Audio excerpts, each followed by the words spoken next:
प्रियंका गांधी को यूपी के प्रभारी पद से कांग्रेस ने छुट्टी कर दी है। इसको लेकर तरह तरह की अफवाहों का बाजार गर्म है। कोई कह रहा है कि उन्हें 2024 के लोकसभा चुनावों में बड़ी जिम्मेदारी मिलने वाली है। वहीं कुछ लोग कह रहे हैं कि प्रियंका गांधी को कांग्रेस में महत्वहीन बनाए रखने की साजिश चल रही है। कांग्रेस नेता कह रहे हैं कि उनको हटाया नहीं गया है, उन्होंने खुद ही पूरे देश के लिए काम करने की इच्छा जताई है। इनमें से कोई दो राय नहीं हो सकती है कि प्रियंका गांधी वाड्रा के लिए केवल यूपी में काम करने के बजाय पूरे देश में काम करना ज़्यादा सम्मान की बात है और वो उसके उपयुक्त भी हैं। इसके साथ ही प्रियंका गांधी ने काफ़ी समय से यूपी में आना जाना भी कम कर दिया था, जिससे ये संकेत मिलने लगे थे कि वो यूपी के प्रभार से मुक्त होना चाहती हैं।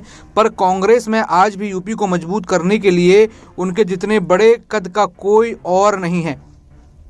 अविनाश पांडे पुराने कांग्रेसी हो सकते हैं, पर यूपी में आज भी कांग्रेस से बाहर उन्हें कोई नहीं जानता है। पिछले महीने जब प्रदेश कार्य समिति का गठन किया गया तो प्रियंका गांधी के करीबी लोगों की छुट्टी कर दी गई। तो क्या पार्टी के अंदर उनके लिए सब ठीक नहीं चल रहा है? क्या राहुल गांधी और उनके बीच कुछ तनाव है या पार्टी पर वर्चस्व की जंग चल रही है? आखिर क्या है, इन कुछ पॉइंट से ये संकेत पता चलेंगे और पता चलेगा कि क्या पार्टी के अंदर कलह है या फिर प्रियंका गांधी को आगे मौका दिया है।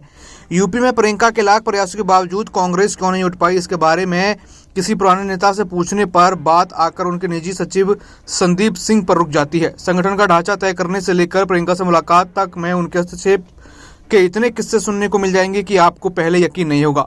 प्रियंका के मुलाकातियों की लिस्ट संदीप से ही होकर गुजरती रही है और जिसे वे नहीं चाहते उसका नाम आगे तक नहीं जाता था। एक बार कमलापति त्रिपाठी के पुत्र ललितेश ने मीडिया से कहा था, संदीप ने नृत्य से मशविरे की गुंजाइश ही नहीं छोड़ी थी और उनके काम करने का तरीका निरंकुश था। कांग्रेस के प्रवक्ता और AICC मेंबर रह चुके जिशान हैदर ने एक बार बयान जारी कर कह चुके हैं, यूपी में कांग्रेस का जो हर्ष हुआ है वह JNU गैंग की वजह से हुआ है। इस गैंग का जो सरगना है वह प्रियंका जी का नौकर है। इसके बाद जिशान पार्टी से बाहर का रास्ता उसको दिखा दिया गया था।